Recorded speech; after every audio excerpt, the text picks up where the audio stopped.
राज्याभिषेक हो रहा था, बहुत ध्यान से सुनिएगा। और श्री राम जी को राज्याभिषेक का दर्शन करने के लिए हजारों संत आए थे। राम जी ने अपने सबरे भैयाओं को काम दे दिए थे। भरत जी को काम दिया कि भाई जितने भी संत आए उनको सोफा आदि जो भी तब लगे हों, सोफा तो तब होते नहीं होंगे, आसन देना सबको। शत्रुघ्न जी को काम दिया कि सबके चरण धोने हैं। और लक्ष्मण जी को काम दिया कि सबको माला पहना के तिलक करके सबको दक्षिणा देनी है। ये तीनों काम तीनों भाइयों को बांट दिए। बहुत ध्यान से सुनो सब लोग, इधर देखो, एकाग्र चित्त होकर सुनो, बहुत मधुर कथा है। सबको काम दे दिए। इतने में ही वहां पधारे भृगु ऋषि, भयंकर क्रोधी भृगु महात्मा आ गए। भृगु जी आए, भरत जी ने उनको आसन दिया, बोले प्रभु यहां विराजो, यहां से राम जी के राज्याभिषेक का दर्शन कीजिएगा। भृगु ऋषि आकर के बैठ गए। उनके बगल में आकर के बैठ गए नारद जी और लक्ष्मण जी। अपने पाए गए सेवानुसार सबको तिलक कर रहे थे, माला पहना रहे थे, दक्षिणा दे रहे थे। और ऐसा करते हुए जैसे ही वो भृगु ऋषि के पास आए तो भृगु ऋषि ध्यानस्थ होकर के बैठे थे, ध्यान लगा करके बैठे थे। लक्ष्मण जी थोड़े संकोच में आ गए, बोले तिलक करूं कि नहीं करूं, ध्यान में बैठे हैं। भृगु महात्मा है, ये तो भगवान की छाती पर लात मार देते हैं, इनका क्रोध तो बहुत विशाल है। तो उन्होंने नारद जी से पूछा क्या करूं, तिलक कर दूं कि नहीं। नारद जी बोले बिल्कुल नहीं, भृगु महात्मा है, तुमको तो मारेंगे, हमको और ध्वस्त कर देंगे ये, क्या करूं फिर। बोले सबका तिलक कर दो, इनको रहने दो। लक्ष्मण जी बोले मुझको रहना है अयोध्या में। अरे भाई, कहने का मतलब सबको पहले तिलक कराओ, फिर जब इनका ध्यान खुल जाएगा मैं तुमको इशारा कर दूंगा, इनका भी तिलक कर देना, अभी अभी मत करो। लक्ष्मण जी बोले देख लेना, आपकी जिम्मेवारी पे छोड़ के जा रहा हूं मैं। नारद जी बोले मैं हूं, सब संभाल लूंगा। नारद जी आदि सबको तिलक करते हुए लक्ष्मण जी जैसे ही आगे गए, नारद जी ने जोर से कोहनी मारी भृगु ऋषि को। बोले उठो, सब जगह ध्यान लगाते रहते हो। भृगु महात्मा बोले क्या बात है, क्यों परेशान कर रहे हो। बोले परेशान नहीं कर रहा हूं, बस बताना चाह रहा हूं कि तुम्हारी गरिमा, तुम्हारी वैल्यू कितनी है देखो। भृगु ऋषि बोले क्यों। बोले सबका तिलक हो रहा है, सबको मालाएं पहनाई जा रही है मोंगरा की बढ़िया वाली, सबको दक्षिणा मिल रही है, तुमको किसी ने नहीं दिया। भृगु ऋषि ने देखा तो ना माला है, ना दक्षिणा है, ना तिलक है, और अगल बगल में बैठे हुए सबके तिलक, सबके मालाएं, सबको दक्षिणा। ताम्र वर्ण लाल पड़ गए महाराज। गुस्सा आ गया भृगु ऋषि को। क्रोध तो नाक पे ही बैठा रहता है कई लोगों के। जिन लोगों का गुस्सा बहुत भयंकर कच्चा होता है उनके लिए कई लोग कहते हैं इसका तवा बहुत पतला है, बहुत जल्दी गर्म हो जाता है। कहते हैं तो ऐसे भृगु ऋषि, उनका तो बिल्कुल ही पतला है। क्रोध में आ गए, हे रघुनंदन राम, इन संतों को क्या तुमने अपमान के लिए यहां पर बुलाया है। राम जी खड़े हो गए, महाराज आप क्यों क्रोधित हो रहे हैं, क्या हो गया, किसने अपमान कर दिया, क्या हो गया, मुझे बताइए जरा। बोले पहले ये बताओ कि तुम्हारे यहां आने वाले लोगों का क्या अपमान होना चाहिए। आप मर्यादा पुरुषोत्तम राम हैं, धर्म का स्वरूप हैं आप, आपके यहां पर संतों का अपमान हो रहा है। राम जी हाथ जोड़ के कहने लगे नहीं नहीं महाराज, आपको कोई गलत फहमी हुई होगी, बताइए क्या हुआ, किसने किया। बोले पहले ये बताओ कि तुम्हारे यहां संतों का अपमान करने वाले को दंड क्या दिया जाता है, तब बताएंगे हम। राम जी बोले मेरे धनुष बाण रखे हैं महाराज, जो भी संतों का अपमान करेगा, यदि वास्तव में अपमान किया है तो मेरा धनुष बाण यही है, मैं तुरंत प्रत्यंचा चढ़ाऊंगा, एक क्षण भी विचार नहीं करूंगा और उसके अंग को अपने बाण से छेदित कर दूंगा, देरी नहीं करूंगा। बोलिए किसने अपमान किया। भृगु ऋषि बोले तुम्हारे मैं तब तक स्वीकार नहीं करूंगा तुम्हारी बात जब तक तुम अपने किसी अति प्रिय की कसम खा के ना कहो कि मैं जिसका नाम लूंगा तुम उसको मृत्यु दंड दोगे।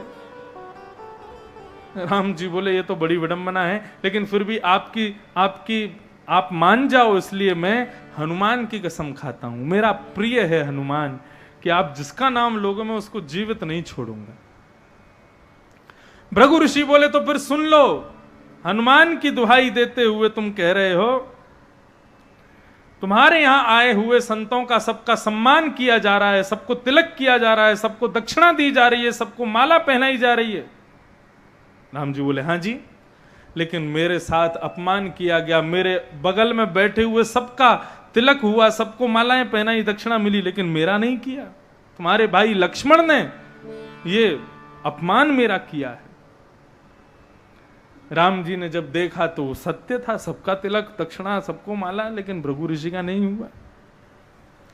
राम जी ने तुरंत धनुष बाण उठाया, बोले कहां है लक्ष्मण। लक्ष्मण जी किसी कार्य के लिए बाहर चले गए, सैनिकों को भेजा, जाओ लक्ष्मण को पकड़ के लाओ। सैनिक दौड़े दौड़े आए, बोले लखन भैया बचो, भागो यहां से। बोले क्या हो गया, पूरी बात बताई। बोले अरे वो नारद जी कहां हैं। बोले नारद जी नहीं तो सब रायता फैलाया है, आपके जाति कोनी मार के उनको उठाया तो नारद जी नहीं था। बोले अब तो एक ही रक्षा कर सकते हैं। बोले कौन। बोले राम जी ने हनुमान जी की कसम खाई है कि वो तुमको जीवित नहीं छोड़ेंगे, हनुमान चाहे तो तुमको बचा सकते हैं। लक्ष्मण जी खोजने लगे, लेकिन हनुमान जी कहीं नहीं मिले। तब वन में जाकर के लक्ष्मण जी एक गुफा में बैठ के, वहीं गुफा में शंकर जी की अर्चना कर रही थी माता अंजनी मैया को प्रणाम किया वो, और पूरा वृत्तांत बताया। बोले मां मेरी रक्षा करो। अंजनी मैया बोली लक्ष्मण यहां खड़े हो जाओ, तुम्हारी रक्षा का दायित्व मेरा है। हनुमान जी का स्मरण किया, एक आवाज लगाई हनुमान जी को। जैसे ही हनुमान जी ने सुना कि मां अंजनी बुला रही हैं, 100 काम छोड़ करके पवन पुत्र उड़ते हुए अपनी मां के पास पहुंचे, चरणों में प्रणाम किया। बोले मां आपने मुझे बुलाया, मैं रघुनाथ जी के अभी राज्याभिषेक में बहुत व्यस्त था, आपको कोई जरूरी काम ना हो तो जल्दी आज्ञा करें, मैं पुनः जाऊं वापस। अंजनी बोली आज बेटा तुझे मेरा बहुत जरूरी काम करना है। हनुमान जी बोले क्या काम करना है। बोले मैं जो कहूंगी सो करेगा। बोले बिल्कुल करूंगा मां, बिल्कुल क्षण भर देरी नहीं करूंगा। बोले वचन दे मुझे, तू मैं जो कहूंगी सो करेगा। हनुमान जी ने वचन दिया, मैं वचन देता हूं जो कहोगी सो करूंगा। अंजनी मैया बोली ऐसे नहीं, तू अपने प्रिय राम जी की कसम खा के बोल, मैं जो कहूंगी सो करेगा। हनुमान जी बोले ऐसी क्या नौबत आ गई कि मुझे राम जी की कसम खानी पड़े, लेकिन फिर भी आपकी आज्ञा है।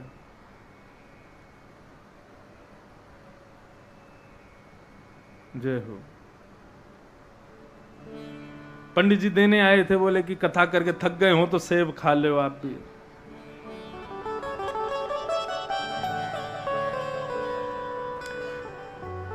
अंजनी मैया बोली कि अपने प्रिय रघुनाथ की कसम खा के बोल, मैं जो कहूंगी सो करेगा।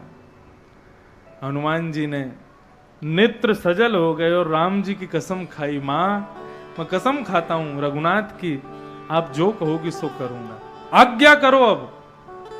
मां ने कहा कि देखो वो लक्ष्मण छुपा हुआ खड़ा है, पूरा वृत्तांत बताया और यह भी बताया कि राम जी ने तेरी सौगंध खाई है कि वो इसको जीवित नहीं छोड़ेंगे, अब तुझे भी राम की सौगंध है, इसका बाल बांका नहीं होना चाहिए। हनुमान जी बोले मां आज बहुत तगड़ा फंसाया आपने मुझे, कसम भी उनकी जिनसे लड़ने जाना है। हनुमान जी खड़े हो गए गुफा के बाहर, सामने रघुनाथ जी पूरी सेना लेकर के आए, सामने हनुमान जी खड़े हुए हैं।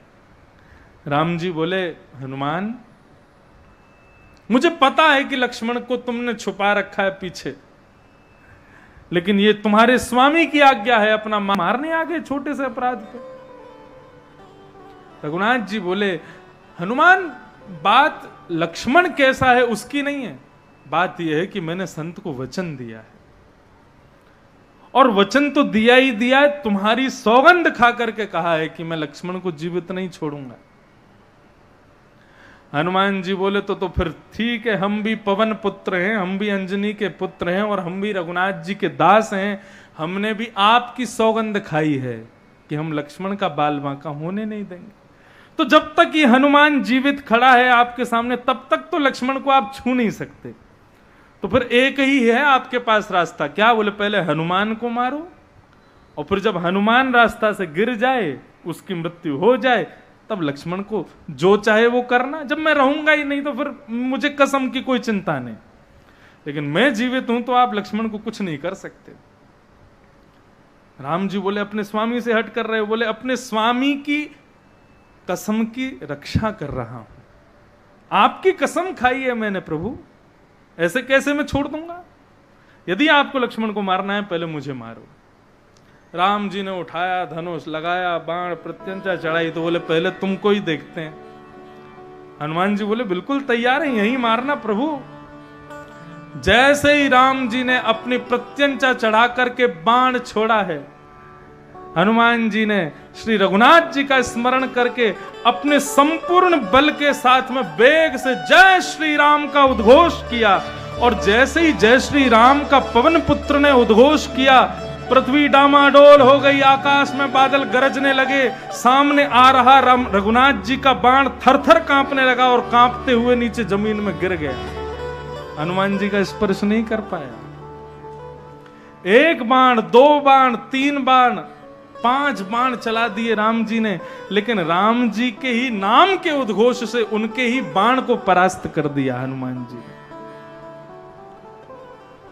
अंत में निकला यह परिणाम, राम से बड़ा राम का नाम। रघुनाथ जी का नाम जिसके पास है उसको कोई नहीं हरा सकता। इसलिए मेरी दृष्टि में परम सत्य कौन है? भगवान का नाम ही पवन परम सत्य है। मंगल भवन मंगल हारी, मंगल भवन मंगल हारी। देखो हमारी कथा के श्रोता कौन है? प्रभु चरित्र सुनवे को रसिया, राम लखन सीता मन। आप लोग कथा में चाहे व्हाट्सएप यूज करो, फेसबुक यूज करो, एक दूसरे से बातें करो, मजाक करो, चाय पियो, पानी पियो, रसगुल्ला खाओ और या फिर सो जाओ, हमको कोई फर्क नहीं पड़ेगा। क्यों? हमारी कथा के श्रोता कौन है? दर्शन करना।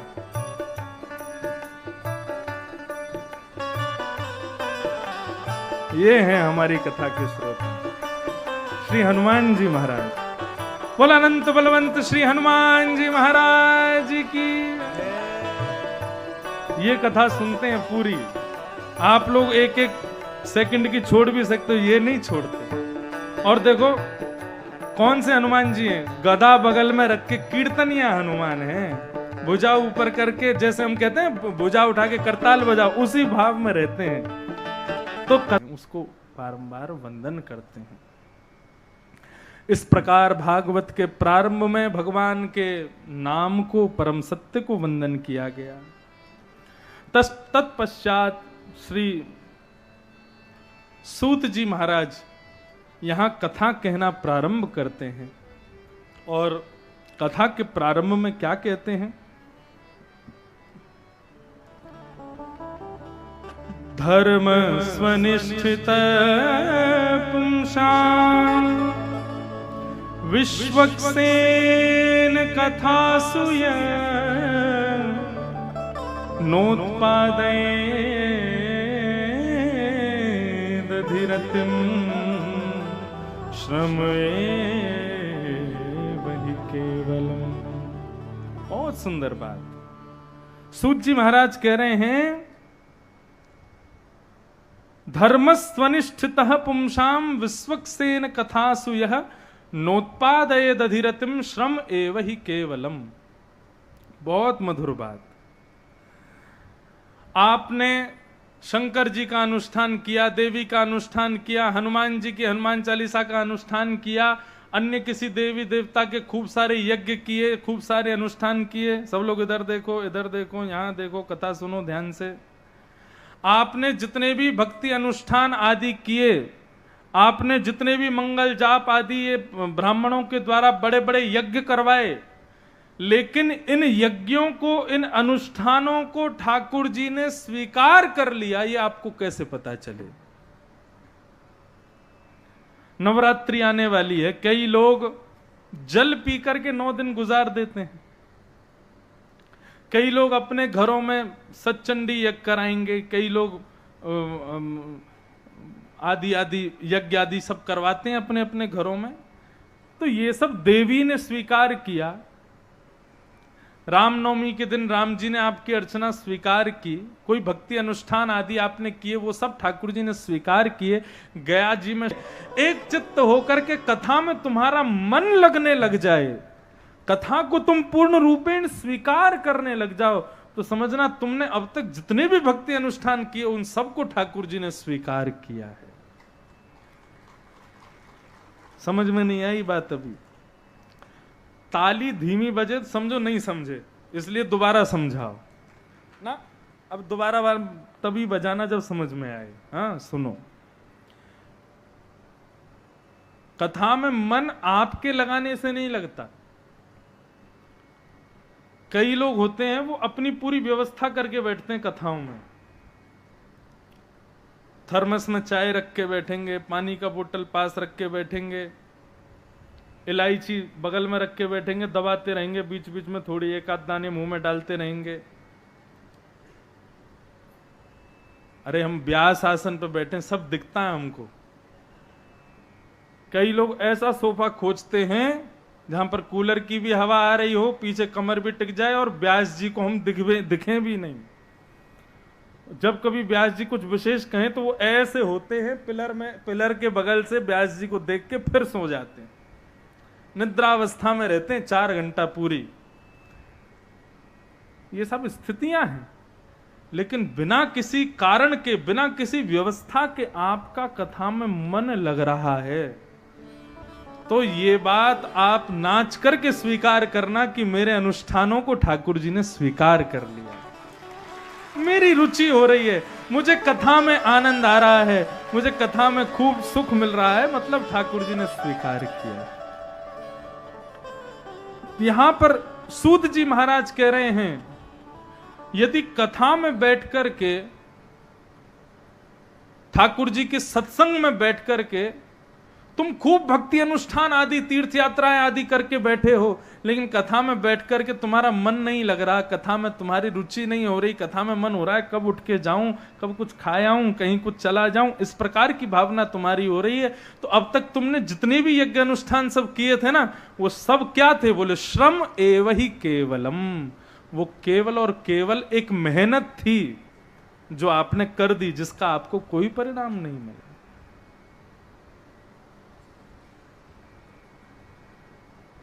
संसार में जितनी भी भोग हैं उनसे ना सांसारिक सुख मिलता है, लेकिन कथा में जब रुचि बनती है ना, ये ब्रह्म सुख भी इसके सामने फीका लगता है। कुछ नहीं, केवल एक प्रसन्नता चेहरे पर, और बिना व्यवस्था के भी बैठ करके आनंद में झूम रहे हैं, कथा सुन रहे हैं, मन लग रहा है, वो लगता है कि इसके सामने तो कोई ब्रह्म सुख, शिव सुख, नारद सुख भी इसके सामने फीके होंगे। इतना सुख, ये सुख कब लगता है? कथा में रुचि बढ़ने पर जो सुख मिलता है वो सुख उसके समान है। ठाकुर जी जब पहली बार स्पर्श करेंगे तो भी ऐसा ही सुख होगा, ये उसके सुख के बराबर है। धर्मस्य यापवर्गस्य नार्थोर्थायो विकल्पते हैं। हम खुद को हिंदी वासी कहते हैं तो कम से कम इतना तो आना चाहिए। हिंदी वर्णमालाएं, वैसे तो आजकल अंग्रेजी बोलने वाले ज़्यादा श्रेष्ठ माने जाते हैं, लेकिन फिर भी अंग्रेजी कितनी भी बोलो चेहरे से तो लगोगे हिंदू ही, और हिंदू यदि लगते हो तो कम से कम वर्णमालाएं तो आनी चाहिए।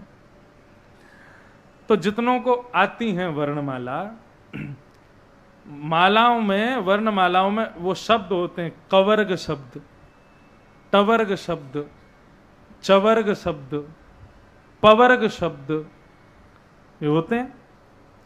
कवर्ग शब्द, चवर्ग शब्द, टवर्ग शब्द, ट ठ ड ढ ण, पवर्ग शब्द, प फ ब भ म, चवर्ग शब्द च छ ज झ, तो ये सब